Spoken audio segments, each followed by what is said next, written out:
یہ کیا کہہ رہا ہے؟ قال فبما اغویتنی، تو نے مجھے اس کی وجہ سے گمراہ کیا تو لاقعدن لہم صراطک المستقیم. دیکھ رہے ہیں کس انداز میں بات کر رہا ہے؟ میں ان کے لیے گھات لگا کر تیرے صراط مستقیم پر بیٹھوں گا. دیکھو کیا بول رہا ہے، یہ بھی بول رہا ہے کہ جنت کی طرف جانے والا راستہ صرف ایک ہے، اس کا نام صراط مستقیم ہے، اور یہاں چار چار راستوں میں الجھا رکھا ہے، لڑو مرو. خود کہہ رہا ہے، خود سمجھ رہا ہے کہ راستہ ایک ہی ہے، میں اسی راستے پر بیٹھوں گا. علامہ ابن قیم نے فرمایا فقرات آیت بتفکر وتفہم خیر من قراءت ختمت بغیر تدبر وتفہم. ایک آیت کو پڑھنا سمجھ کر پورے قرآن حکیم کو بغیر سمجھے پڑھنے سے بہتر ہے. کہتے ہیں ہم نے قرآن ختم کر دیا، 10 قرآن پڑھ لیے رمضان میں، 20 قرآن پڑھ لیے. ارے ایک آیت کو اگر اچھی طرح تو غور سے سمجھ لے تو پورے قرآن حکیم کے ختم کرنے سے زیادہ بہتر ہے. تنہائی میں جہاں کوئی نہیں دیکھ رہا ہے، تنہائی اور خلوت میں گناہ کرنے سے اور زیادہ بچ کہ میں گناہ یہاں کر لوں کوئی دیکھ نہیں رہا ہے. ایسی جگہ پر تنہائی میں گناہ کرنے سے اور زیادہ بچ، اس لیے کہ جو گواہ ہے وہی منصف بھی ہے. اللہ تو دیکھ رہا ہے نا، اور وہی انصاف کرنے والا ہے. السلام علیکم ورحمۃ اللہ وبرکاتہ.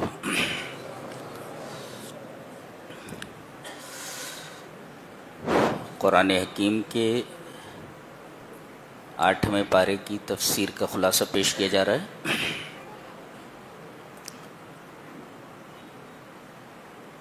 سورہ انعام چل رہی ہے.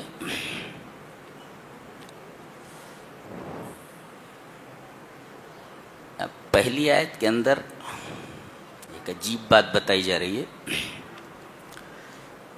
کہ کفار نے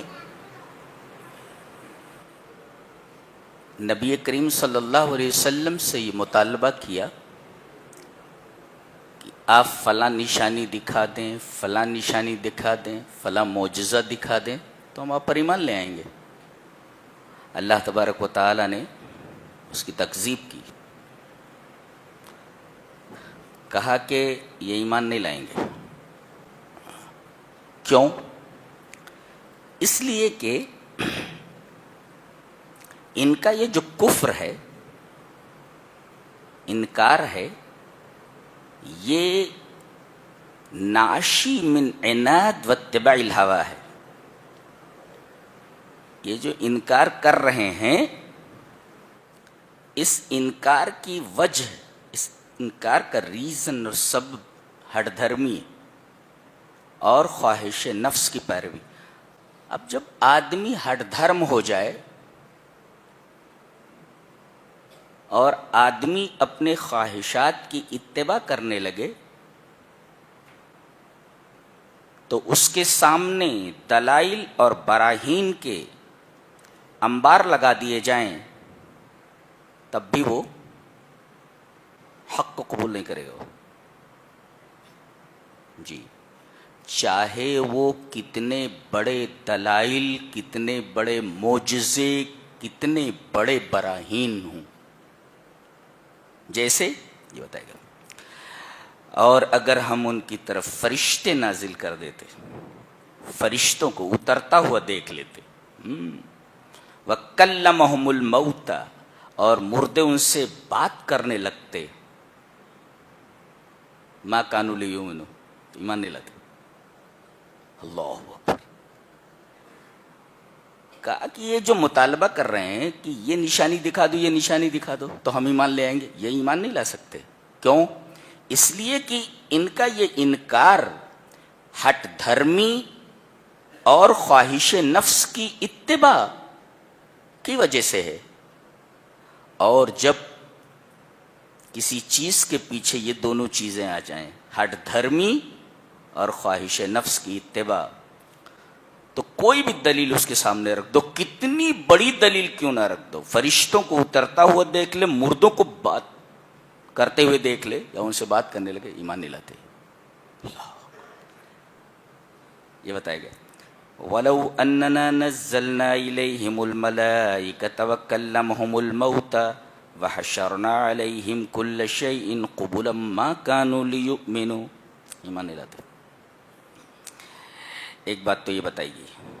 دوسرے وَكَذَلِكَ جَعَلْنَا لِكُلِّ نَبِيٍّ عَدُوًّا شَيَاطِينَ الْإِنسِ وَالْجِنِّ يُوحِي بَعْضُهُمْ إِلَى بَعْضٍ زُخْرُفَ الْقَوْلِ غُرُورًا. جتنے بھی نبی دنیا میں آئے، جہاں بھیجے گئے، وہاں ہم نے انسانوں میں کے شیاطین اور جنوں میں کے شیاطین کو ان کا دشمن رکھا ہے. ہاں، کوئی نہ کوئی دشمن نبی کا ہوتا تھا، شیاطین انس میں سے، شیاطین جن میں سے. جی، یعنی نبی کا دشمن ہونا ضروری ہے جو نبی کے اس پیغام کی مخالفت کرے. یہ سنت رہی ہے اللہ کی کہ جہاں نبی بھیجا جاتا ہے اس کے مخالفین وہاں رکھے جاتے ہیں. اچھی بات ہے. اور یہ مخالفین، یہ دشمن انسانوں میں کے برے لوگ ہوتے ہیں اور جنوں میں کے برے ہوتے ہیں، شیاطین انس اور جن. اور یہی نقطہ ملا کہ چونکہ علماء ربانیین، اچھے علماء، یہ انبیاء کرام کے علوم کے وارث ہوتے ہیں، لہذا وراثت میں انبیاء کا علم ملتا ہے تو وراثت میں یہ دشمن بھی انہیں ملتے ہیں. لہذا آپ دیکھیں گے کہ علماء کے مخالفین بہت ملیں گے. یہ بھی عجیب بات ہے.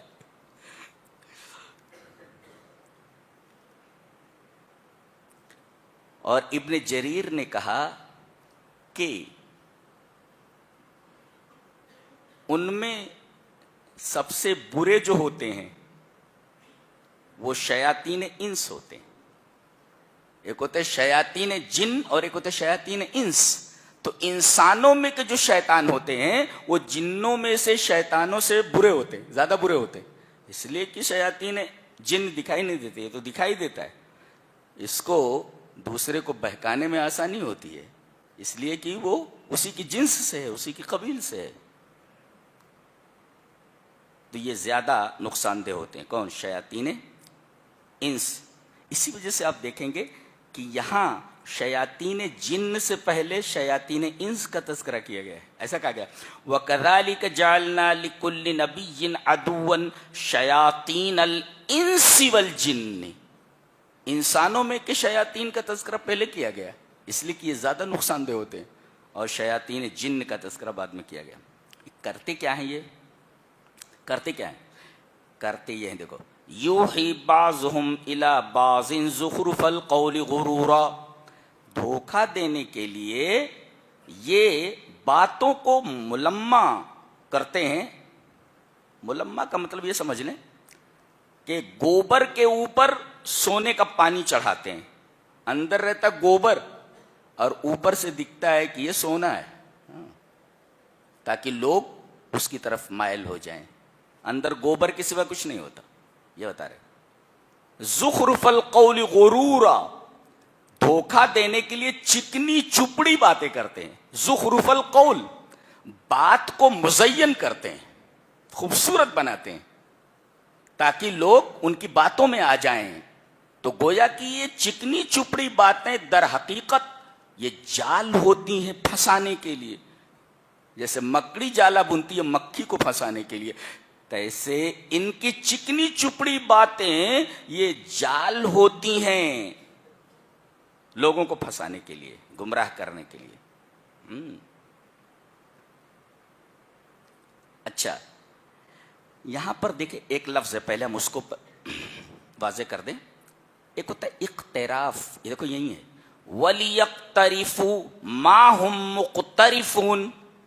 اقتراف کا مطلب پہلے بتاتے ہیں ہم عربی میں، اس لیے کہ قرآن حکیم کو سمجھنے کے لیے عربی زبان کا جاننا بہت ضروری ہے، اس لیے کہ قرآن عربی مبین میں نازل ہوا ہے. جی، ایک انار لے لیں اور انار سوکھا ہوا ہو، انار سوکھا ہوا، اب اس کے چھلکے کو جب اتاریں گے تو وہ ٹوٹ ٹوٹ کر نکلے گا. جی یہ انار ہے اور سوکھا ہوا ہے.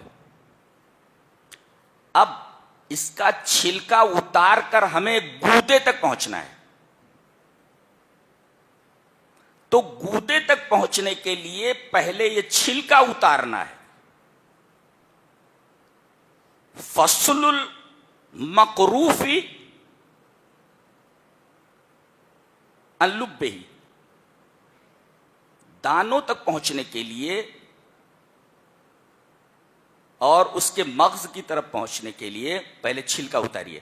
اور اگر یہ رمان اور یہ انار سوکھا ہوا ہے تو ایسے آپ اس کو کریں گے، چھلکا اتاریں گے تو ٹوٹ ٹوٹ کر کے نکلے گا وہ. اور دوسرے اس میں آپ کو محنت لگے گی، مشقت لگے گی، زور سے کھینچیں گے تب نکلے گا، ٹوٹ کر نکلے گا. اس کو کہتے ہیں اقتراف.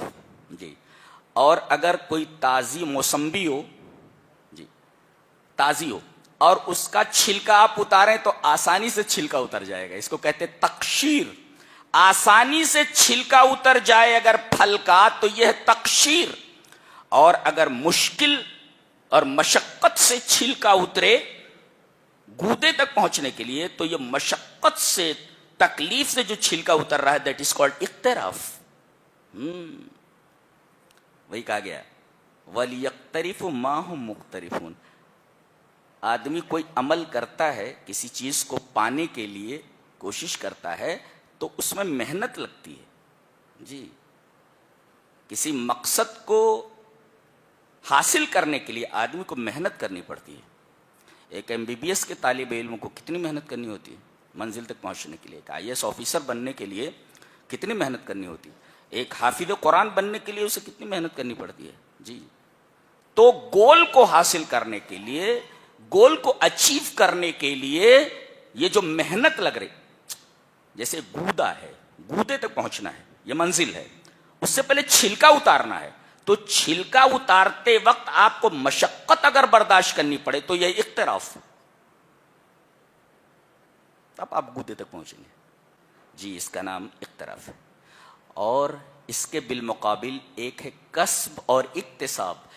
کسب جو ہوتا ہے اپنے لیے ہوتا ہے اور غیروں کے لیے ہوتا ہے، اور اکتساب جو ہوتا ہے وہ صرف اور صرف اپنے لیے ہوتا ہے. اکتساب، یہ فرق ہے کسب اور اکتساب میں. آگے وہ لفظ آ رہا ہے، یکسبون بھی آ رہا ہے آگے. تو اقتراف کا مطلب سمجھ گئے؟ مشقت سے چھلکا اتارا جائے، یعنی مشقت کے ذریعے کسی چیز کو حاصل کیا جائے، اس کو اقتراف کہتے ہیں. آگے اللہ نے فرمایا یہ چکنی چپڑی باتیں کرتے ہیں تو پہلے ان کی طرف دل جھکتے ہیں ایسے. جی دل ایسے جھکتے ہیں. ہاں یہ تو سونا ہے حالانکہ اندر گوبر ہے. تو اب دل جھکتے ہیں پہلے. جی وَلِتَصْغَى إِلَيْهِ أَفْئِدَةٌ. دل جھکتا، افیدہ مانے دل، دل پہلے جھکتے ہیں. اچھا اور دل جب جھک گئے تو اب پہلے اس کو پسند کرتے ہیں. وَلِيَرْضَوْهُ. اور جب پسند آ گئی وہ چیز تو وَلِيَقْتَرِفُوا، تب اس کو کرنے لگتے ہیں. دیکھو اسٹیپ دیکھو، چکنی چپڑی باتیں پیش کی گئیں. اب دیکھنے میں اچھی چیز ہے، وہ لگ رہی ہے، خوبصورت لگ رہی ہے، اندر گوبر ہے لیکن اوپر سے خوبصورت لگ رہی ہے. تو اب پہلے اس کی طرف دل مائل ہوگا، کتنی اچھی چیز ہے. اور پھر اس کے بعد اس سے خوش ہو جائے گا، راضی ہو جائے گا، پسند آ جائے گی وہ چیز، اور پھر اس کے بعد اس چیز کو لے لے گا. وہ یہ ترتیب بتائے گی. جی وَلِتَصْغَى إِلَيْهِ أَفْئِدَةٌ. اچھا یہ کس کے لیے ہے؟ یہ کون لوگ مائل ہوتے ہیں؟ لا یؤمنون بالآخرہ، جو آخرت پر ایمان نہیں رکھتے، وہ چکنی چپڑی باتوں کی طرف جھک جاتے ہیں اور پھر اس سے خوش ہو جاتے ہیں، اس کو پسند کرنے لگتے ہیں، پھر وہ چیز کرنے لگتے ہیں. ایسے ہوتا ہے. تو شیطان برائیوں کو مزین کرتا ہے. جی برائیوں کو مزین کرتا ہے، برائی ہے لیکن اسے خوبصورت بنا کر پیش کرتا ہے، اور پھر آدمی کا دل اس برائی کی طرف جھکتا ہے اور پھر اس کو پسند کرنے لگتا ہے، پھر اس کا ارتکاب کرتا ہے. یہ اسٹیپ ہے یہ بہکانے کا. اللہ اکبر. یہ میں اس وجہ سے یہاں پر واضح کر دے رہا ہوں، اس لیے کہ آگے میں بتانے والا ہوں کہ ہمارے باپ کو اور ہماری ماں کو، آدم و حوا کو شیطان نے کس طریقے سے شیشے میں اتارا ہے۔ پہلے اختلاف کا معنی یہاں سمجھ لیں اچھی طرح جی۔ اس کے بعد فرمایا گیا وَتَمَّتْ كَلِمَةُ رَبِّكَ صِدْقًا وَعَدْلًا لَا مُبَدِّلَ لِكَلِمَاتِهِ وَهُوَ السَّمِيعُ الْعَلِيمُ۔ فرمایا گیا قرآن حکیم کی دو صفتیں ہیں، ایک ہے صدق اور دوسرے عدل۔ کیا مطلب؟ کل ما اخبر اللہ بہ فہو حق، اللہ نے جتنی خبریں اس قرآن میں بیان کی ہیں، جتنے بھی واقعات بیان کیے ہیں، جتنی بھی باتیں بیان کی گئی ہیں، سب کی سب حق ہیں۔ اس کو کہتے ہیں سب کی سب سچی ہیں، بتایا گیا حق ہیں اور سچی ہیں۔ اچھا یہ تو ہوا صدق۔ کل ما اخبر اللہ بہ فہو حق، اللہ نے جن جن چیزوں کی خبر دی ہے اس کتاب میں، سب کی سب صدق ہیں، سچی ہیں جی۔ عدل وَكُلُّ مَا حَكَمَ بِهِ فَهُوَ عَدْلٌ، اور جتنے احکام اس میں ہیں سب کے سب اعتدال پر مبنی ہیں۔ اعتدال پر مبنی ہے، اس کا مطلب یہ ہے کہ حکم ایسا نہیں ہے کہ آدمی اسے کر نہ سکے، ہاں ایسا نہیں ہے۔ جتنے بھی احکام دیے گئے آدمی اس پر عمل کر سکتا ہے۔ پہاڑ اٹھانے کے لیے تھوڑی کہا گیا ہے کہ پہاڑ اٹھا لو، ایسا کوئی حکم ہی نہیں ہے اس میں کہ آدمی اسے کر نہ سکے۔ تو جتنی خبریں ہیں سب سچی ہیں، اور جتنے احکام دیے گئے ہیں سب معتدل ہیں۔ معتدل کا مطلب آدمی آسانی سے ان احکام کے اوپر عمل کر سکتا ہے۔ یہ قرآن حکیم کی دو صفتیں بیان کی گئی ہیں، یہ بڑی عجیب بات ہے جی۔ اور آگے فرمایا گیا لا مبدل لکلماتہ، کوئی آدمی قرآن کے کسی لفظ کو اور اس کے معنی کو، اس کے مدلول کو بدل نہیں سکتا، اس لیے کہ اللہ تبارک و تعالیٰ نے اس کتاب کی حفاظت کی ذمہ داری لی، ذمہ لیا اس کا، کوئی اس کو بدل نہیں سکتا۔ لہذا یہ واحد کتاب ہے دنیا کی جس کے بارے میں کہا جا سکتا ہے کہ اس کا ایک ایک لفظ ویسے ہی ہے جیسے کہ جبریل جناب محمد رسول اللہ صلی اللہ علیہ وسلم پر لائے تھے، ذرہ برابر کم و بیشی نہیں ہوئی ہے اس کے اندر۔ ہر لفظ محفوظ ہے اور ہر لفظ کا مدلول محفوظ ہے۔ مدلول مینس میننگ، معنی۔ اس کے بعد کہا جا رہا ہے کہ کچھ لوگ کہتے ہیں کہ ہم تعداد میں زیادہ ہیں اس وجہ سے ہم حق پر ہیں۔ فرمایا گیا ایسا نہیں ہے، ان اکثر اہل الارض علی باطل، دنیا کی پوری اکثریت آپ دیکھیں گے، دنیا کی اکثریت آپ باطل کے اوپر دیکھیں گے۔ نیک لوگ کم ہیں، برے لوگ زیادہ ہیں جی، اور حق پر رہنے والے کم ہیں، باطل پر رہنے والے زیادہ ہیں، یہ اصول بتایا گیا۔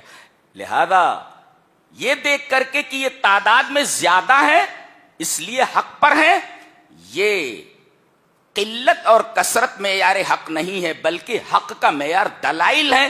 دلائل کس کے پاس مضبوط ہیں، چاہے وہ ایک ہی آدمی ہو حق پر ہے، اور ایک طرف پورا ایک مجمع ہو، اس مجمع کے پاس اپنے موقف، اپنے اسٹینڈ کے اوپر کوئی دلیل موجود نہ ہو، وہ باطل کے اوپر ہے، اور ایک آدمی کھڑا ہوا ہے اور اپنے موقف کے اوپر دلیل رکھتا ہے، تو سمجھو یہ ایک آدمی پوری جماعت کے برابر ہے، اس سے اچھا ہے، اس لیے کس کے پاس دلیل ہے۔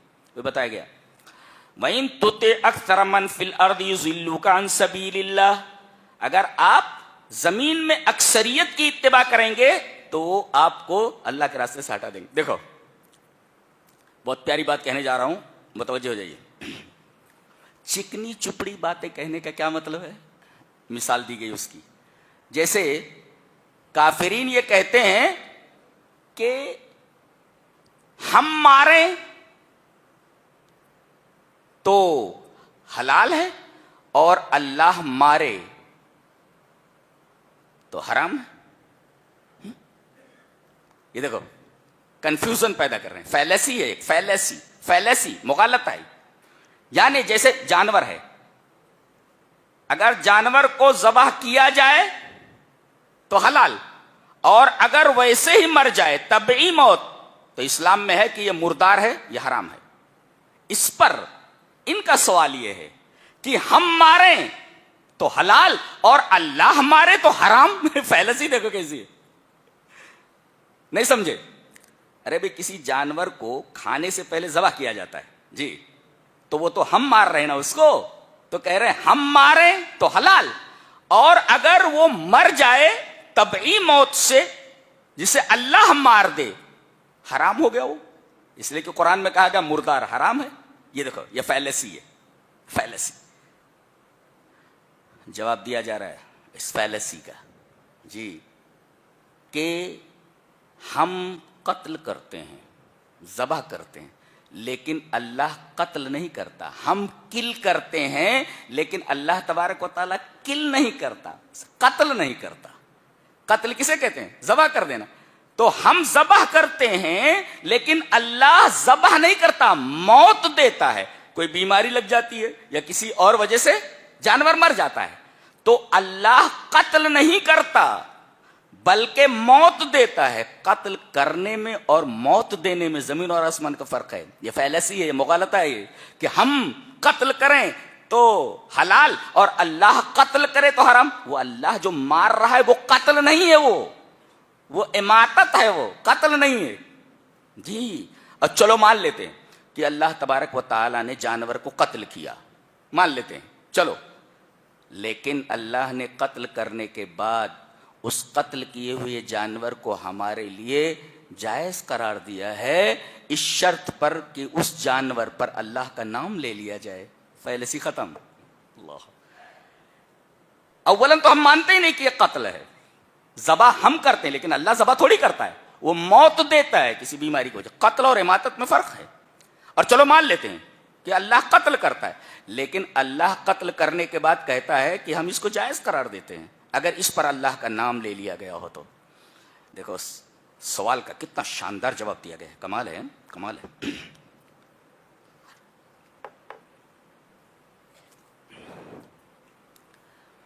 کوئی مسلمان اگر کسی جانور کو ذبح کرے اور جان بوجھ کر کے بسم اللہ اللہ اکبر نہ پڑھے, جان بوجھ کر, تو جانور حرام ہے, اسے نہیں کھایا جا سکتا. اس وجہ سے اللہ نے اس قتل کیے ہوئے جانور کو حلال کیا ہے کہ اس پر اس کا نام لیا گیا ہے. میرا نام لے لو, میں جائز قرار دیتا ہوں اس کو. کوئی جان بوجھ کر کے مومن ذبح کرتے ہوئے جانور کو اگر بسم اللہ اللہ اکبر نہ پڑھے تو کھانا جائز نہیں, حرام ہے. لیکن اگر مومن بھول جائے ذبح کرتے وقت بسم اللہ اللہ اکبر کہنا, تو صحیح یہ ہے کہ یہ ذبیحہ جائز ہے, اس لیے کہ صحو اللہ کے نزدیک معاف ہے جی. اور ذبیحہ سرے سے حرام ہو اسے نہیں کھایا جا سکتا. ایک صورت جیسے کتا ہے, ذبح کرنے کے بعد بھی حرام ہی رہتا ہے, اس لیے کہ وہ ذبیحہ ہی حرام ہے, وہ جانور ہی حرام ہے, لہذا ذبح کرنے کے بعد بھی وہ حرام رہے گا. اچھا چلو, ایک جائز جانور ہے, اس کو ذبح کیا گیا لیکن بسم اللہ نہیں پڑھا گیا, حرام ہے. اچھا جانور حلال ہے, بکرا ہے, اسے ایسی جگہ پر لے گئے جس جگہ کی مشرکین تعظیم کرتے ہیں. تھان کوئی جگہ ہے مشرکین کے نزدیک, وہ مبارک جگہ, مقدس جگہ, وہاں لے جا کر کے اگر آپ ذبح کریں گے تب بھی حرام ہے جی.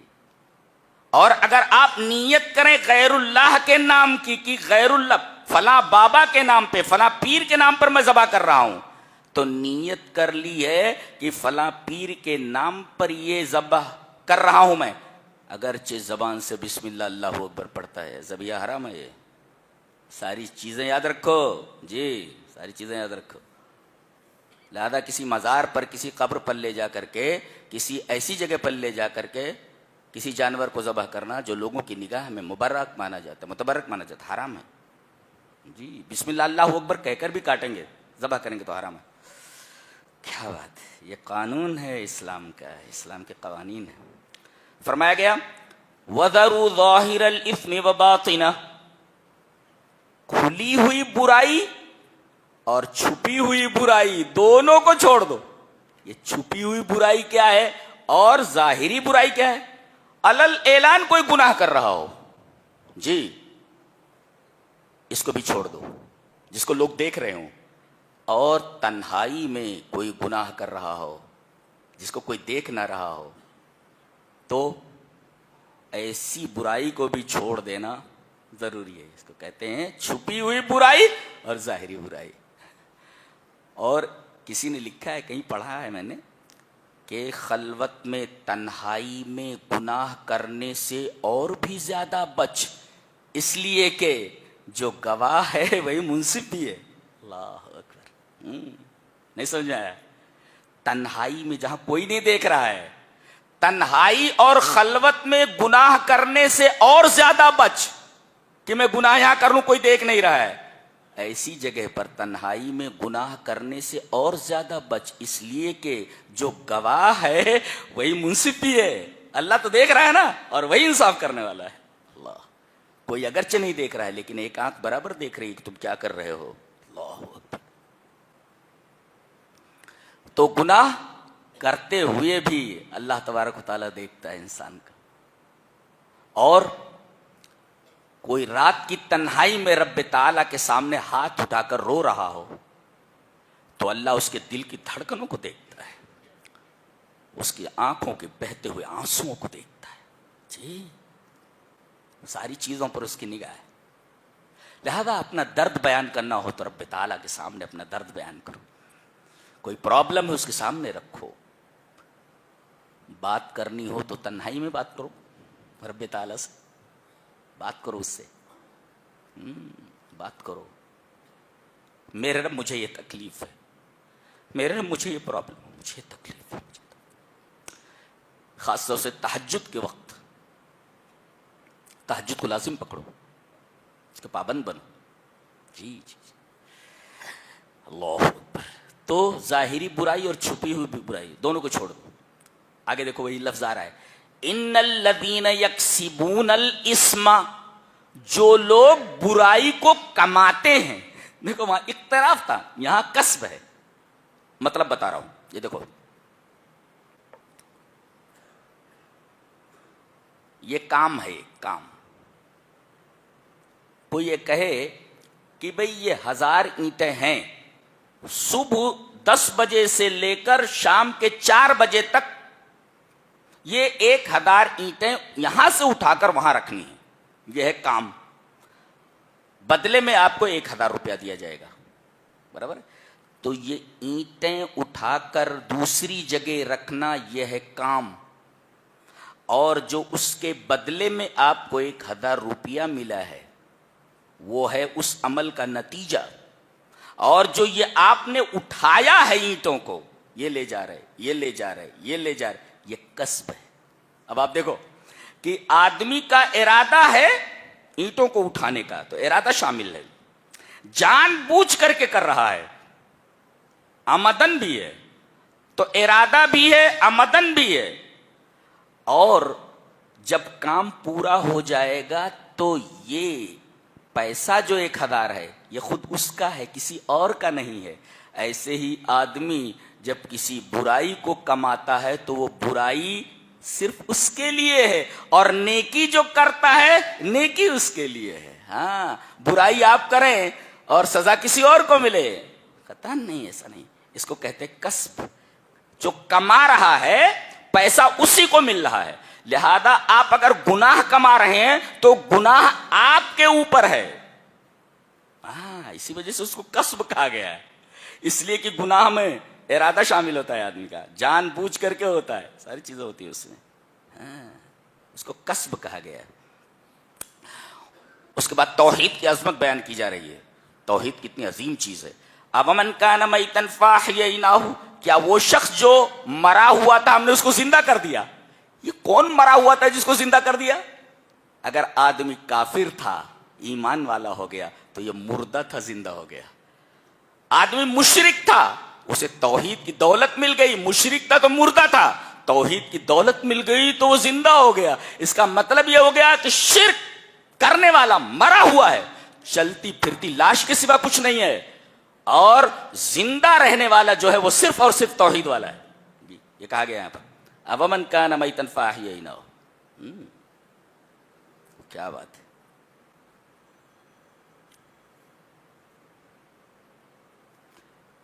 قانون بتایا جا رہا ہے. اگر کوئی آدمی کسی کے ساتھ مکاری کر رہا ہے، یاد رکھو کہ یہ مکاری کسی نہ کسی دن اس کے اوپر لوٹنے والی ہے. کہا گیا وما یمکرون الا بانفسہم وما یشعرون. اس میں دو باتیں کہی گئی. آدمی کسی کے ساتھ مکر کرتا ہے، اس کے ساتھ دھوکہ کرتا ہے، چال بازی کرتا ہے، تو چال بازی کرتے وقت، دھوکہ دیتے وقت اسے احساس نہیں ہوتا کہ اس دھوکے کا وبال ایک نہ ایک دن میرے اوپر آنے والا ہے. جی، جبکہ اس دھوکے کا وبال زندگی میں اس کے اوپر آنے ہی والا ہے، بچتا نہیں ہے. اللہ کا قانون ہے یہ. لہذا کسی کے ساتھ مکاری کرنے، کسی کے ساتھ چال بازی کر کے اس کا مال حاصل کرنے سے پرہیز کرو، اس لیے کہ مکر آدمی کے اوپر لوٹنے والا ہے. وما یمکرون الا بانفسہم وما یشعرون، یعنی دھوکہ دیتے وقت، مکر کرتے وقت آدمی کو احساس نہیں ہوتا، لیکن بعد میں اس مکر کا وبال اس کے اوپر آنے ہی والا ہے زندگی میں کسی نہ کسی مرحلے میں. کیا کتاب ہے، چیز حیرت انگیز ہے، ایک چیز حیرت انگیز ہے. اس کی پورا نظام زندگی ہے جی، پورا سسٹم آف لائف، پورا نظام زندگی.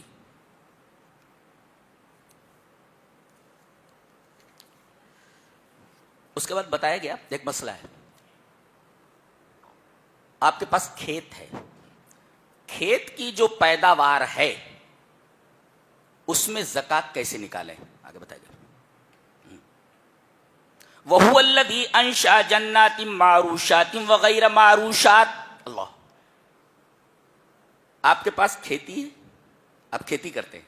اچھا، کھیتی میں جو پیداوار ہوئی ہے اس پہ آپ کو زکوٰۃ دینا ہے. اچھا، زکوٰۃ کن چیزوں پر ہے؟ اناج پر ہے، غلے پر، اور پھل کے اوپر ہے. دو چیزیں. غلہ جیسے گیہوں ہے، چاول ہے، غلہ ہے یہ جو زمین سے ہوگا، اور جو پیڑوں کے اوپر ہے پھل. تو اناج اور پھل، ان دونوں کے اوپر زکوٰۃ ہے. اتنی بات سمجھ میں آئی جی؟ یہ غلہ کتنا پیدا ہو تو زکوٰۃ ہے؟ 5 وسق. 5 وسق از اکول ٹو 60 سا، 60 سا، اور 60 سا is equal to 750، 750 kilogram, 750 kilo, اور علامہ ابن باز کے نزدیک 900 کلو. چلو 900 کلو مان لیتے ہیں. اگر آپ کے کھیت میں 900 کلو گیہوں ہوا ہے یا کوئی اور غلہ ہوا ہے تو آپ اس میں سے زکوٰۃ نکالیں گے. کتنی زکوٰۃ نکالیں گے؟ دیکھنا ہے کہ پانی کہاں کا ہے. اگر بارانی پانی سے، برسات کے پانی سے کھیت کی آبیاری ہوئی ہے تو 10واں ہے، عشر جس کو بولتے ہیں، عشر. اور اگر ٹیوب ویل وغیرہ سے ہے، آپ نے خود پانی نکلوا کر کے ڈلوایا ہے، تو 5واں حصہ ہے، یعنی نصف عشر، 5واں حصہ ہے. یہ بتایا گیا. اب 700 ضرب 1/10، 750 ضرب 1/5 از اکول ٹو جتنا ہوتا ہے اتنا آپ کو زکوٰۃ نکالنی. اچھا، لیکن کون سے اناج اور کون سے پھلوں کے اوپر زکوٰۃ ہے یہ بھی جاننا ہے. جسے تولا جا سکے یا گنا جا سکے ایک، اور دوسرے اسے اسٹور کیا جا سکے، اسٹور کیا جا سکے. پتہ یہ چلا کہ جو چیزیں اسٹور کرنے سے زیادہ دنوں تک نہ رہیں، خراب ہو جائیں، تو ایسی چیزوں کے اوپر زکوٰۃ نہیں ہے. جیسے سبزیاں ہیں، سبزیوں کو اسٹور نہیں کیا جا سکتا، جی خراب ہو جائیں گی وہ. تو ایسی چیزیں جو اسٹور کرنے سے خراب ہو جائیں تو ایسی چیزوں کے اوپر زکوٰۃ نہیں. سبزیوں کے اوپر زکوٰۃ نہیں ہے، اس لیے کہ اسٹور کرنے جائیں گے خراب ہو جائیں گے جی. تو یہ بتایا گیا یہاں پہ وَهُوَ الَّذِي أَنشَأَ جَنَّاتٍ مَّعْرُوشَاتٍ وَغَيْرَ مَعْرُوشَاتٍ. قربانی کے لیے کتنے جانور ہونے؟ 8 قسم کے، 8 ازواج، میڈھا میڈھی، بکرا بکری، اونٹ اونٹنی، گائے بیل، یہ 8. یہ ان کو بہیمۃ الانعام کہتے ہیں. ان کی قربانی ہوگی. ہرن کی قربانی نہیں ہوتی، مرغے کی قربانی نہیں ہوتی، مرغے کی قربانی، یہ بہیمۃ الانعام ہے.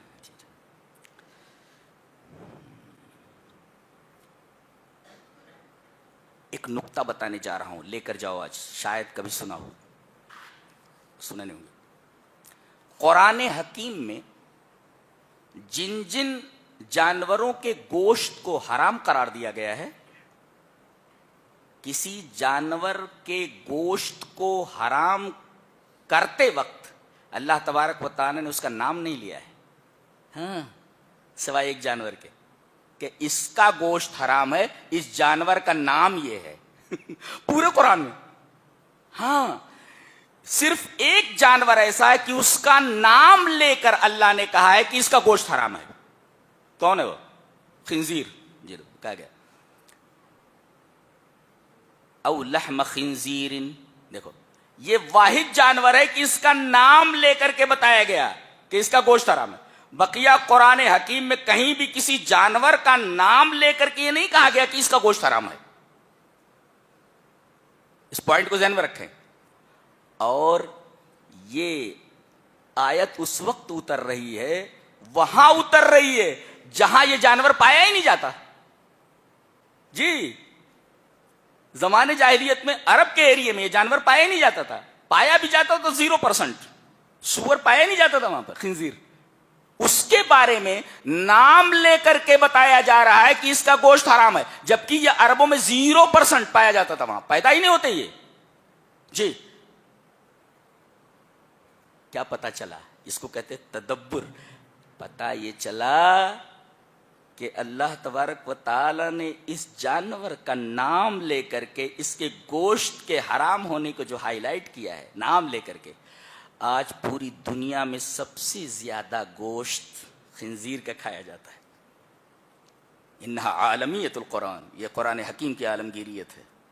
سمجھ میں آ رہا ہے میں کیا بولنا چاہتا ہوں؟ جی سمجھو اس کو. طلبہ بیٹھے ہوئے اسٹوڈنٹ ہو تو زیادہ سمجھ سکتے ہیں میں کیا بولنا چاہتا ہوں. یہ آیت اس جگہ اتر رہی ہے جہاں پہ یہ جانور پایا ہی نہیں جا رہا، اور یہ واحد جانور جس کا نام لے کر کے کہا گیا کہ اس کا گوشت حرام ہے. کیوں؟ کہ سب سے زیادہ دنیا میں کھایا جانے والا جانور یہی ہے، یہ حرام جانور. کیا عجیب بات ہے، اللہ کتنی عجیب بات. یہ ہے قرآن حکیم کا بیان کہ ہے یہ ناپاک، لیکن دنیا میں کچھ گندے لوگ ایسے آئیں گے، تعداد زیادہ ہوگی جن کی، کہ اس جانور کا گوشت کھانے والے ہوں گے. سب سے زیادہ اسی جانور کو کھایا جاتا ہے، سور کا گوشت. کتنی عجیب بات. اس کے بعد اللہ تبارک و تعالی نے 10 وصیتیں فرمائی ہیں یہاں پر. جی غور کرو. پہلی وصیت کیا ہے؟ کہ اللہ کے علاوہ کسی کی عبادت مت کرو، اس کے ساتھ کسی کو شریک نہ کرو. ایک اور مان بات کہا گیا، والدین کے ساتھ حسن سلوک کرو. اللہ اکبر. یعنی اللہ تبارک و تعالی نے اپنی عبادت کا حکم دینے کے بعد ماں باپ کے ساتھ حسن سلوک کرنے کا حکم دیا ہے. اور اس کے بعد تمام احکام بیان کیے گئے. 9 احکام 2 آیتوں میں ہیں، اور یعنی 9 چیزیں 2 آیتوں میں ہیں. جی 2 آیتوں میں 9 چیزیں بیان کی، لیکن ایک چیز ایسی ہے 10ویں چیز جسے باقاعدہ ایک آیت میں بیان کیا گیا. 9 چیزیں 9 وصیتیں ہیں، وہ 2 آیتوں میں ہیں، لیکن ایک چیز کے لیے پوری ایک آیت کو لایا گیا، ذکر کیا گیا. کون سی چیز ہے؟ بڑی اہم چیز ہے. کیا؟ وَأَنَّ هَذَا صِرَاطِي مُسْتَقِيمًا فَاتَّبِعُوهُ وَلَا تَتَّبِعُوا السُّبُلَ فَتَفَرَّقَ بِكُمْ عَنْ سَبِيلِهِ ذَلِكُمْ وَصَّاكُمْ بِهِ لَعَلَّكُمْ تَتَّقُونَ. یہ وصیت ہے آخری، یہ 10ویں وصیت ہے. 9 وصیتوں کو 2 آیتوں میں، اور ایک وصیت کو ایک آیت میں. کون سی وصیت ہے؟ کہ یہ ہمارا سیدھا راستہ ہے، یہ میرا سیدھا راستہ ہے، صراط مستقیم، جس کے ہم دعا کرتے ہیں دن الصراط المستقیم. دیکھو الگ سے ایک آیت میں اس کو بیان کیا جا رہا ہے.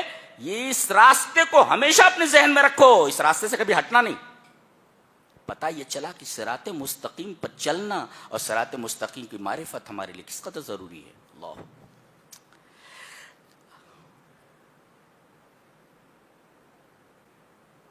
ایک آیت اور عجیب و غریب ہے. اللہ نے فرمایا کہ یہ کتاب یعنی قرآن حکیم بڑی مبارک ہے. دیکھو اب اس پر ہم بحث کرنا چاہیں گے. وَهَذَا كِتَابٌ أَنزَلْنَاهُ مُبَارَكٌ، یہ کتاب ہے جس کو ہم نے اوپر سے نازل کیا ہے اور مبارک ہے. کیا مطلب؟ اگر تم کو اپنی زندگی میں برکت چاہیے تو قرآن سے وابستہ ہو جاؤ. اپنے مال میں برکت چاہیے قرآن سے وابستہ ہو جاؤ. اگر تم کو برکتیں چاہیے تو قرآن حکیم سے جڑو. قال بعض علماء اہل تفسیر نے یہ بیان کیا ہے کہ اشتغلنا بالقرآن فغمرتنا البرکات والخیرات فی الدنیا. کہتے ہیں کہ ہم قرآن سے جڑ گئے، قرآن سے وابستہ ہو گئے تو دنیا کی تمام برکتیں اور تمام بھلائیاں ہمیں مل گئی اور تمام بھلائیوں اور تمام برکتوں نے ہمیں گھیر لیا. اللہ. یعنی اگر آپ کو برکتیں چاہیے اور نیک چیزیں چاہیے، اچھی چیزیں چاہیے تو قرآن حکیم سے وابستگی ضروری ہے. یہ اتنی مبارک کتاب ہے. علامہ ابن قیم فرماتے ہیں کہ قرآن کو چھوڑنے کی کئی قسمیں ہیں اور ایک قسم ہے حجر القرآن کا ایک طریقہ، اور حجر القرآن کی ایک شکل یہ ہے کہ حجر و تدبر ہی و تفہم ہی، قرآن حکیم پر غور و فکر اور اس پر تدبر چھوڑ دیا جائے. گویا کہ اس نے قرآن کو چھوڑ دیا.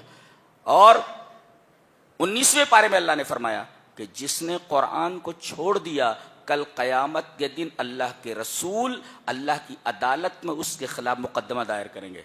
مدعی کون؟ اللہ کے رسول. مدعا علیہ کون؟ جس کے اوپر دعویٰ دائر کیا جائے گا. وہ لوگ جنہوں نے قرآن کو غور سے پڑھنا اور سمجھنا چھوڑ دیا ہے. جی قرآن پر کوئی تدبر نہ کرے، کوئی غور و فکر نہ کرے، اللہ تو گویا کہ وہ قرآن کو چھوڑ دے رہا ہے. اور علم، حضرت عبداللہ ابن مسعود رضی اللہ تعالیٰ عنہ کی روایت ہے، من اراد العلم فلیصور القرآن فإن فیہ علم الاولین والآخرین. جسے علم چاہیے اسے چاہیے کہ قرآن حکیم پر تدبر کرے، اس لیے کہ قرآن حکیم میں علم الاولین اور آخرین بند ہے. اللہ، یہ چھوٹی سی کتاب ہے، اس میں پہلوں کا اور بعد میں آنے والوں کا علم موجود ہے. اب کیسے؟ ہمیں تو نظر نہیں آ رہا ہے، غور کرنے سے معلوم ہوتا ہے کہ سچ مچ اس میں اولین اور آخرین بند ہے. جب غور کریں گے تب پتہ چلے گا نا. ایسے کیسے؟ اوپر سے تو پتہ نہیں چل رہا ہے، لیکن اس میں اولین اور آخرین کا علم بند ہے. اور علامہ ابن قیم نے فرمایا فقرات آیت بتفکر وتفہم خیر من قراءت ختمۃ بغیر تدبر وتفہم. ایک آیت کو پڑھنا سمجھ کر پورے قرآن حکیم کو بغیر سمجھے پڑھنے سے بہتر ہے. کہتے ہیں ہم نے قرآن ختم کر دیا، 10 قرآن پڑھ لیے رمضان میں، 20 قرآن پڑھ لیے. ارے ایک آیت کو اگر اچھی طرح تو غور سے سمجھ لے تو پورے قرآن حکیم کے ختم کرنے سے زیادہ بہتر ہے. یہ اس کے سمجھنے کا اور اس کو سمجھ کر پڑھنے اور اسے زندگی میں اتارنے کا ثواب ہے، اس کا اجر ہے اور اس کا فائدہ ہے. تو قرآن حکیم سے وابستگی یہ برکت کے حصول کا ذریعہ ہے. اگر آپ کو برکتیں چاہیے، دنیا بھر کی بھلائیاں چاہیے تو قرآن حکیم سے وابستگی پیدا کرو. اور الحمدللہ ہمارے بہت سارے علماء ایسے ہیں جو جگہ جگہ قرآن حکیم کی تفسیر کر رہے ہیں. لیکن عجیب بات یہ ہے کہ کچھ علماء سو ایسے ہیں کہ وہ نوجوانوں کو ان چیزوں سے دور رکھ رہے ہیں، اس لیے کہ ان کو خود قرآن حکیم کی تفسیر کا سلیقہ نہیں، لہذا وہ یہ چاہتے ہیں کہ ہم نہیں کر پا رہے ہیں تو دوسرے بھی نہ کریں. یہ بہت بڑا گناہ ہے. ایسے علماء سو کو چاہیے کہ وہ اپنی ان حرکتوں سے توبہ کریں، اپنی حرکتوں سے توبہ کریں، بہت بڑا گناہ ہے یہ. بعض نوجوانوں کو یہ کہتے ہوئے سنا گیا، اس کی کیا ضرورت ہے؟ بولے اس کی کیا ضرورت ہے؟ اس کی کیا ضرورت ہے؟ در حقیقت ایسے نوجوانوں کو گمراہ کرنے والے کونوں میں بیٹھے ہوئے، نامعلوم جگہوں پر بیٹھے ہوئے وہ علماء سو ہیں جن کو قرآن حکیم پر تدبر کرنے کا، بیان کرنے کا سلیقہ نہیں ہے. ہم تو یہ سنتے تھے کہ اندھا کیا چاہے دو آنکھیں، یہ کیسے اندھے ہیں؟ یہ کہتے ہیں پوری دنیا اندھی ہو جائے. اللہ ہوگا، یہ بڑے خطرناک لوگ ہیں. تو قرآن حکیم سے جڑو، ساری برکتیں آپ کو حاصل ہونے والی ہیں، ساری بھلائیاں آپ کو حاصل ہونے والی ہیں. جی آگے دیکھیے، سورہ اعراف ہے.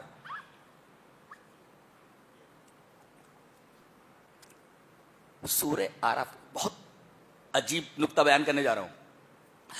اس سورہ کریمہ میں 10 مرتبہ کبر آیا ہے، تکبر، اور 5 مرتبہ آیا ہے غفلت. غفلت کا مطلب سمجھتے ہیں نا؟ غفلت، غافل ہو جانا کسی چیز سے. 10 مرتبہ آیا ہے کبر، اور 5 مرتبہ اس کا ہاف آیا ہے غفلت. کبر کا صدور شیطان سے ہوا اور غفلت کا صدور آدم سے. فالکبر سبب فی معصیت ابلیس، ابلیس کے گناہ کا سبب تکبر. والغفلت سبب فی معصیت آدم، اور آدم علیہ السلام کی نافرمانی میں ان کے گناہ کرنے کا سبب غفلت ہے. غافل ہو گئے ہو. یہ دیکھو کتنی حیرت انگیز بات ہے، کتنا میتھمیٹیکل ہے. آپ دیکھیں میتھمیٹیکل ہے پورا. 10 مرتبہ تکبر اور 5 مرتبہ غفلت. اور کبر یہ ابلیس کی نافرمانی کا سبب، اور غفلت یہ حضرت آدم علیہ السلام کی نافرمانی کا سبب ہے. وہ غافل ہوئے تو اللہ کی نافرمانی کر بیٹھے، یہ تکبر میں آ کر اللہ تبارک تعالیٰ کی نافرمانی کر بیٹھا. کس قدر میتھمیٹیکل ہے، دیکھ عجیب انداز. کہا گیا کہ کل قیامت کے دن تولا جائے گا، وزن ہوگا. والوزن یومئذ الحق، اس دن یعنی قیامت کے دن وزن کرنا، ویٹ، یہ حق ہے. ٹو ویئی، وزن کرنا. تو ٹو ویئی، وزن کرنا یہ حق ہے. کیا تولا جائے گا؟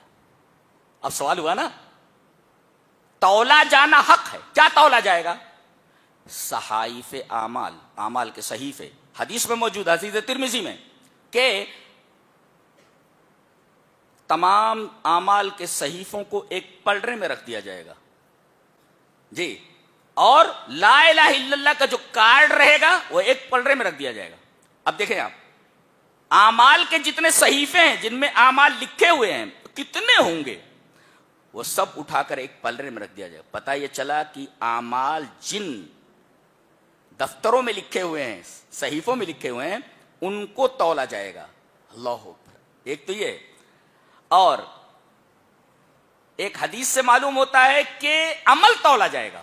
جیسے الحمد للہ تملأ المیزان، الحمد للہ کہنا یہ میزان عمل کو بھر دیتا ہے. تو گویا کہ الحمدللہ کہنا ایک عمل ہے، یہ الحمدللہ میزان عمل کو بھر دیتا ہے، تو عمل تولا جائے گا. اس حدیث سے معلوم ہوا. اور ایک حدیث سے معلوم ہوا خود آدمی کو تولا جائے گا. ہاں، آدمی کو تول دیا جائے گا. حدیث میں ہے یوتا بالرجل السمین یوم القیامت فلا یزن عند اللہ جناح بعوضۃ.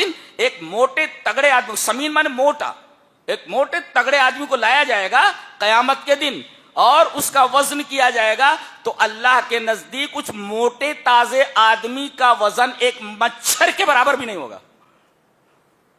بعوضہ میںز مچھر. فلا یزن عند اللہ جناح بعوضۃ، ایک مچھر کے پر کے برابر بھی اس کی وقات نہیں ہوگی. تو پتہ یہ چلا کہ تینوں چیزیں تولی جا سکتی ہیں. کبھی تولا جائے گا آدمی کو، کبھی تولا جائے گا آدمی کے عمل کو، اور کبھی تولا جائے گا ان دفتروں کو جن کے اندر اس کی بھلائیاں یا برائیاں لکھی ہوئی ہیں. اچھا، کامیاب کون؟ اب تولا جا رہا ہے. جس کا پلڑا ہلکا ہو گیا گیا کام سے وہ. اور جس کا پلڑا بھاری ہو گیا جنتی, جس کا پلڑا ہلکا ہوا جہنمی, اور جس کا پلڑا بھاری ہوا وہ جنتی.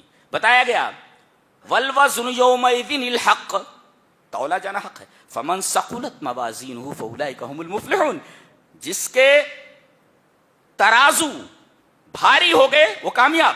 ومن خفت موازینہ, اور جس کے ترازو ہلکے ہو گئے فاولئک الذین خسروا انفسهم, اسے سب سے بڑا گھاٹا ملا. اللہ, یہاں آدمی کو نقصان بھی ہوتا ہے نفع بھی ہوتا ہے. کبھی نفع ہے کبھی نقصان ہے, کبھی ہار ہے کبھی جیت ہے. وہ ٹیمیں ہوتی ہیں, کبھی کوئی ہارتا ہے کبھی جیتتا ہے, ٹیم ہارتی ہیں جیتتی ہیں. لیکن قیامت کے دن ایسی ہار جیت ہے کہ ایک دفعہ جو ہار گیا وہ ہمیشہ کے لیے ہار گیا, اور جو جیت گیا وہ ہمیشہ کے لیے جیت گیا. نو آپشن, آپشن ہے ہی نہیں کہ اس کے بعد بھی آپ جیت سکتے ہیں یا آپ اس کے بعد ہار سکتے ہیں. لہٰذا اس سے پہلے کہ ہار جیت کا وہ دن آئے اپنے آپ کو اس لائق بنا لو کہ آپ ہی جیتیں. کہیں آپ ہار گئے تو پھر وہاں آپشن نہیں ہے کہ آپ کو موقع دیا جائے کہ آپ تیاری کر لیں جیتنے کے لیے.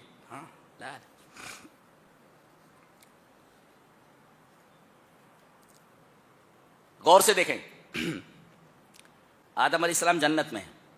اللہ تبارک و تعالیٰ نے شیطان کو گمراہ کر دیا. شیطان دشمن بن گیا ہے آدم کا, اور اب تک آدم اور حوا اس دنیا سے چلے گئے, ہمارے اماں ابا, لیکن ہمارے پیچھے پڑا ہوا ہے, ہمارے پیچھے پڑا ہوا ہے. باپ کی وجہ سے گمراہ ہوا, چلو مان لیتے ہیں, سبب مان لیتے ہیں کہ وہی ہوئے, لیکن ہم لوگوں کے پیچھے کیوں پڑا ہوا ہے وہ نہیں سمجھ میں آ رہا ہے. اس نے کہا تھا میں تجھے بھی نہیں چھوڑوں گا, تیری ضروریت کو بھی نہیں چھوڑوں گا. اسی وجہ سے اس نے دعا کی. آدم علیہ السلام سے غلطی ہوئی, کہا گیا تھا اس درخت کے قریب مت جاؤ, چلے گئے, گناہ ہوا. اور شیطان سے کہا گیا تھا آدم کو سجدہ کر, سجدہ نہیں کیا. ایک سے کہا گیا تھا کر, نہیں کیا. اور ایک سے کہا گیا تھا نہ کر, کر لیا. گناہ دونوں سے ہوا, اللہ کی نافرمانی دونوں سے ہوئی. لیکن آدم علیہ السلام پچھتائے, ہاں غلطی ہو گئی جی, دعا کی.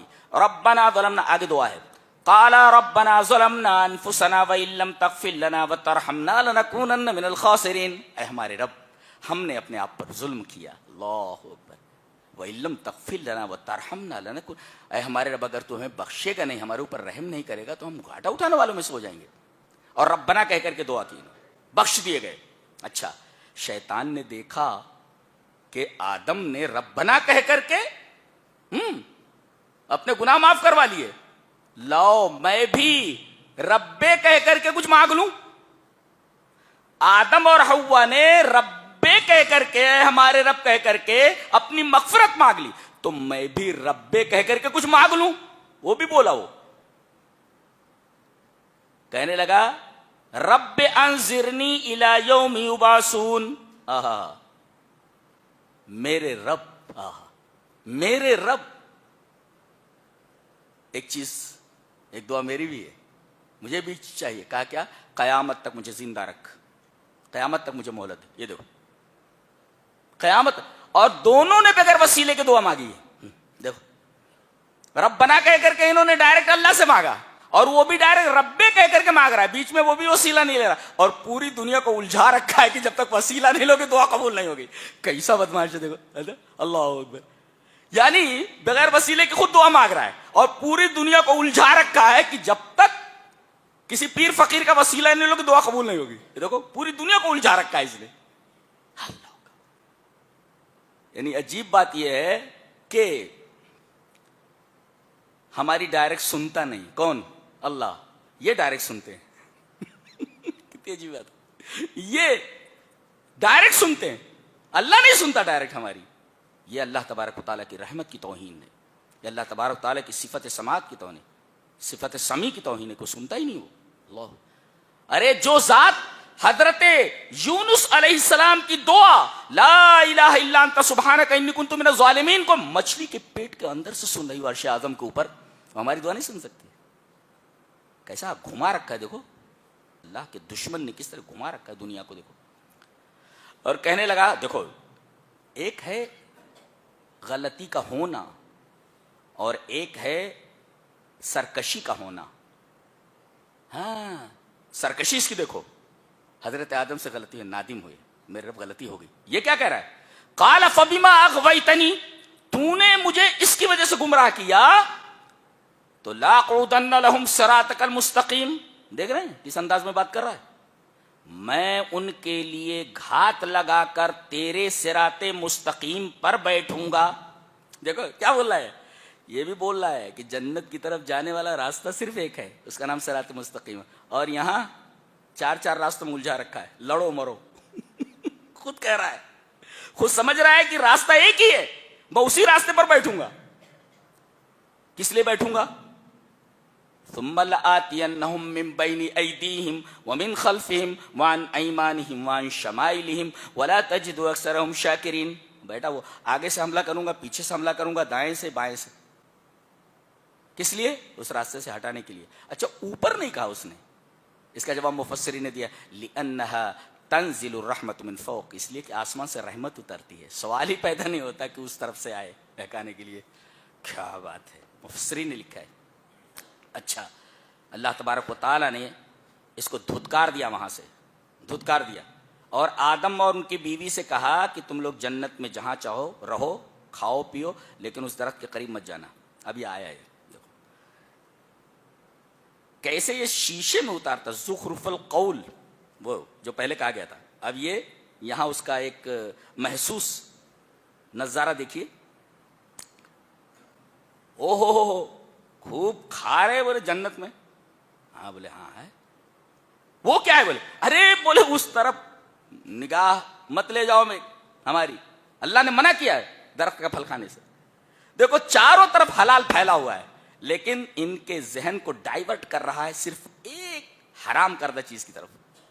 اس کا مطلب حلال چیزیں چاروں طرف پھیلی ہوئی ہیں, حرام بہت کم ہے, لیکن گھما پھرا کر کے شیطان حلال چیزوں سے ہٹا کر کے حرام جو بہت کم اس کی طرف مائل کر دیتا ہے. سارے کام عجیب و غریب کر رہا ہے یہ. جی دیکھو یہاں. اچھا آیا خوب کھا رہے بولے. اچھا وہ کیا ہے؟ ارے بولے اس کا نام بھی مت لو, اللہ نے منع کیا ہے سر. ارے بولے تم جمعہ 8 دن کے ہو, میں تم سے پہلے کا بنا ہوا ہوں, میں جانتا ہوں اس درخت کی کیا خصوصیت ہے. بولے ہاں. اب دیکھو انسان کے اندر تجسس کی صفت رکھی گئی ہے. بولے ہاں تم پہلے پیدا کیے گئے ہو, میں بعد میں, تم زیادہ جاننے والے ہو اس کے بارے میں. ارے بولے میں زیادہ جاننے والا ہوں. بولے کیا ہے وہ؟ کہا کہ اس درخت کا جو پھل کھائے گا وہ فرشتہ ہو جائے گا. الٹا بول رہا ہے. اللہ نے کہا تھا اگر درخت کا پھل کھائے تو نکال دیے جاؤ گے, یہ کیا بول رہا ہے؟ ان هذه الشجرة الا ان تكونا ملکین, ملک ہو جاؤ گے, فرشتے ہو جاؤ گے تم. یہ الٹا بول رہا ہے. اور تکونا من الخالدین, یا کبھی نکالے نہیں جاؤ گے, ہمیشہ اس میں رہو گے. پٹی پڑھا رہا ہے. حضرت آدم نے کہا نہیں ہو, غلط بول رہے ہو تم. وقاسمہما, کہتا ہے میں اللہ کی قسم کھا کر کے کہتا ہوں کہ میں اپنی بات میں سچا ہوں. اب آدم علیہ السلام اور کنفیوز ہو گئے. ویسے کنفیوژن دیکھیے, کھاؤ گے تو فرشتے ہو جاؤ گے, اچھا.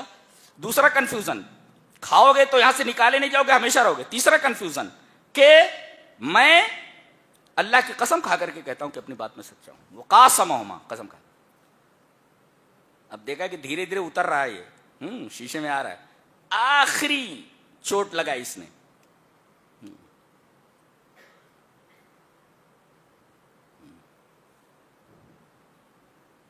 کیا کہا؟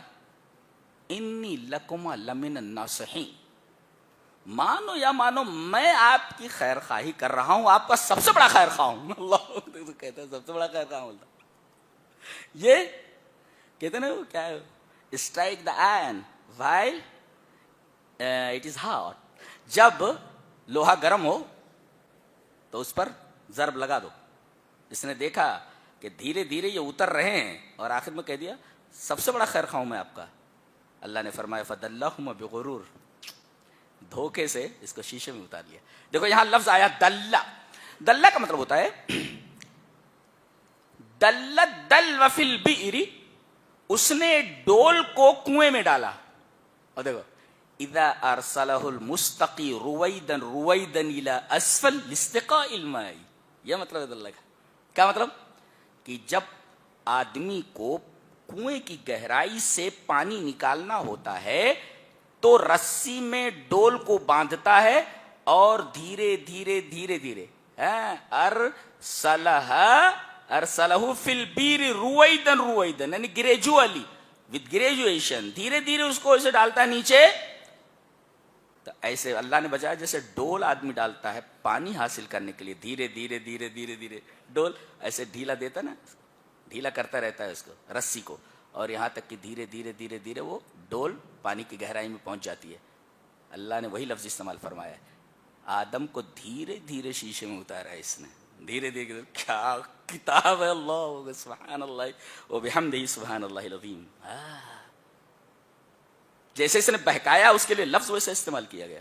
جیسے آدمی ڈول کو کنویں میں ڈالتا ہے تو دھیرے دھیرے ڈول جاتی ہے کنویں میں، ایسے دھیرے دھیرے اس نے کئی اسٹیپ میں اسٹیپ بائی اسٹیپ سمجھایا اور گمراہ کیا ان کو. یہ دیکھ رہے کتاب کا انداز بولنے کا. اور جیسے ہی انہوں نے پھل کھا لیا، سب سے پہلے ان کے بدن سے جنتی کپڑے اتر گئے، ننگے ہو گئے. جلدی جلدی یہ کپڑے اترنے کے بعد درختوں کے جو پتے تھے وہ لپیٹنے لگے. پتہ یہ چلا کہ انسان کی فطرت یہ ہے کہ وہ اپنی شرمگاہ کو کھلا نہیں چھوڑ سکتا، چھپاتا ہے. اب تو ایک پورا ایک موقف ہے، ایک اسٹینڈ چل لگا، نیوڈیزم. عورتیں بھی ننگی رہتی، مرد بھی ننگے رہتے. بولے ہم کو بڑا سکون ملتا ہے اس میں، ننگے رہنے میں سکون ملتا ہے، جبکہ فطرت کے خلاف ہے. فطرت کے خلاف ہے. دیکھو جیسے ہی جنتی کپڑے اترے فوراً انہوں نے جنتی درختوں کے پتے اپنے بدن پر لپیٹنا شروع کر دیا. اس سے پتہ آدمی کی فطرت یہ ہے کہ وہ اپنی شرمگاہ لوگوں کے سامنے ظاہر نہ ہونے دے. جی یہ بات بھی معلوم ہوئی. کہتے ہیں کہ اگر آپ کے پاس حیا نہیں ہے تو جو چاہے کرو، علم تستحی فاصنع ما شئت. اگر حیا نہ رہے تو جو چاہے کرو. اس کا مطلب یہ ہے حیا ہی آدمی کو روکتی ہے اچھے برے کی تمیز کے لیے. اگر حیا ختم ہو جائے فاصنع ما شئت، کرو جو کرنا. اس کے بعد اللہ تبارک و تعالیٰ نے لباس کیسا ہونا چاہیے، لباس پر بحث فرمائی ہے. اس لیے کہ اس سے پہلے آیا کہ لباس اتر گیا، تو اب قاعدہ یہ تھا کہ بتایا جائے اپنے بندوں کو لباس تمہارا کیسا ہونا چاہیے. کیا ترتیب! آپ ترتیب دیکھ رہے ہیں آپ، سبحان اللہ، کتنی معظم اور کتنی عظیم الشان کتاب ہے. حضرت آدم علیہ السلام اور حضرت حوا کے بدن سے جنتی کپڑے اترے تو انہوں نے اپنی شرمگاہ اور اپنے ستر کو چھپانے کے لیے جنت کے درختوں کے پتے اپنے اوپر لپیٹنے شروع کیے. سیاق چونکہ چل رہا ہے ستر کو چھپانے کا، لہذا بندوں کی تعلیم کے لیے اللہ تبارک و تعالیٰ نے لباس کے مسائل بیان فرمائے کہ لباس کیسا ہونا چاہیے.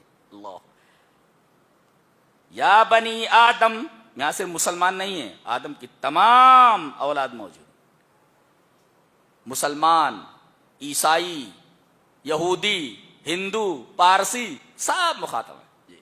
یا بنی آدم قد انزلنا علیکم لباسا یواری سوآتکم وریشا ولباس التقوی ذلک خیر ذلک من آیات اللہ لعلہم یذکرون. کیا بات ہے! اللہ نے فرمایا لباس دو طریقے کا ہوتا ہے. ایک ہوتا ہے لباس ضروری جو ستر کو چھپائے، ضروری ہے وہ لباس جو ستر کو چھپا لے. جی اس کو کہتے ہیں لباس. جی یواری سوآتکم، جو تمہاری شرمگاہ کو ستر کو چھپا لے، یہ ایک لباس ہے. اچھا، اور ایک لباس ہے کہ ضروری لباس کے علاوہ ایک زائد لباس. جی جیسے اب میں یہ ابا پہنے ہوئے ہوں، یہ ہے لباس یواری سوآتکم وریشا. اب اس کے اوپر سے میں جیکٹ پہن لوں تو جیکٹ کمالیات میں سے اس کو کہتے ہیں ریشا ما تتجمل به الانسان، جس سے انسان زینت اختیار کرے. جی کوٹ پہن لیا اس نے، جی جیکٹ پہن لی، تو لباس جو ضروری ہوتا ہے وہ ستر کو چھپانے کے لیے ہوتا ہے، یہ لباس یواری سو. اور دوسرا لباس کیا ہے جو آدمی پہنے تو اچھا دکھے اور خوبصورت دکھے، تزئین کے لیے، اسے ریشہ کہتے ہیں۔ تو لباس کی دو قسمیں، ایک لباس ضروری اور ایک لباس ہوتا ہے جو کمالیات کے درجے میں ہوتا ہے، جس سے آدمی اچھا لگے۔ اور تیسرا لباس کہتے ہیں یہ دونوں لباس جو ہوتے ہیں یہ ایک دن خراب ہو جاتے ہیں، پھٹ جاتے ہیں، لیکن ایک لباس ایسا ہے جو بدن کا نہیں ہے بلکہ روح کا ہے، وہ ہے تقوی کا لباس۔ وَلِبَاسُ التَّقْوَىٰ ذَلِكَ خَيْرٌ۔ جی، اس کا مطلب ہماری روح ننگی ہے اور اسے کپڑا پہناؤ کس چیز کا؟ تقوی کا۔ اگر بھئی یہ بدن ہے، ہم نے کپڑا پہنا دیا، سطر چھپ گیا، جی، اوپر سے تزئین کے لیے کوئی اور کپڑا، یہ کپڑے خراب ہو جائیں گے۔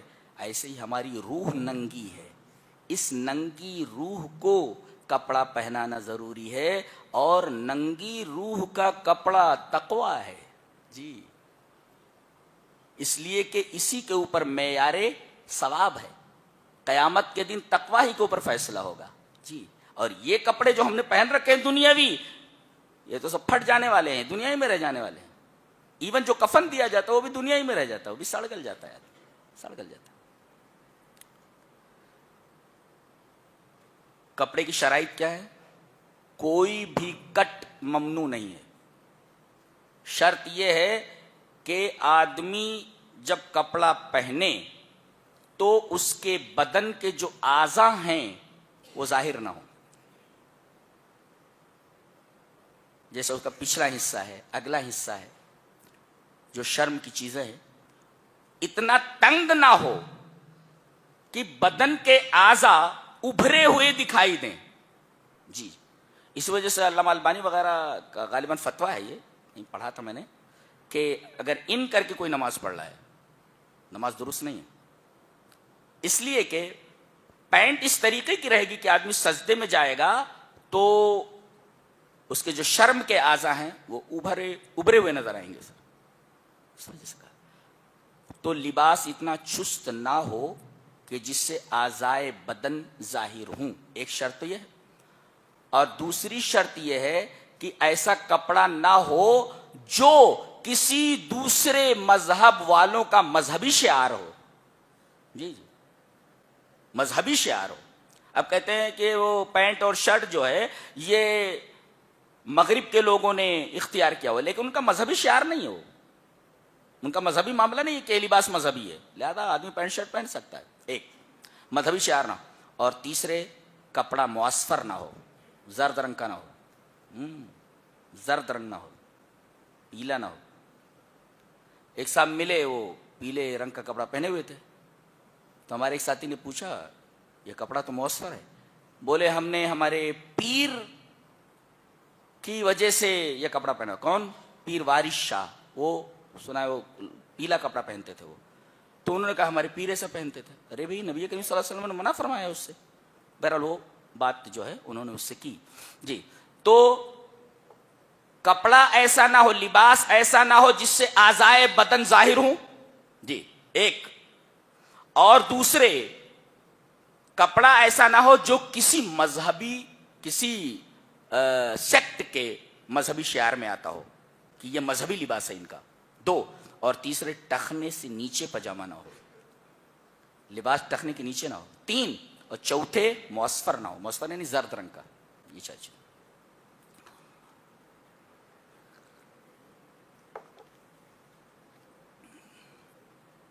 یہ سورہ کریمہ سورہ اعراف، یہ 9ویں پارے میں بھی جا رہی ہے، لہذا کل ہم تسلسل کے ساتھ اس پر گفتگو کرتے ہوئے پھر آگے بڑھیں گے۔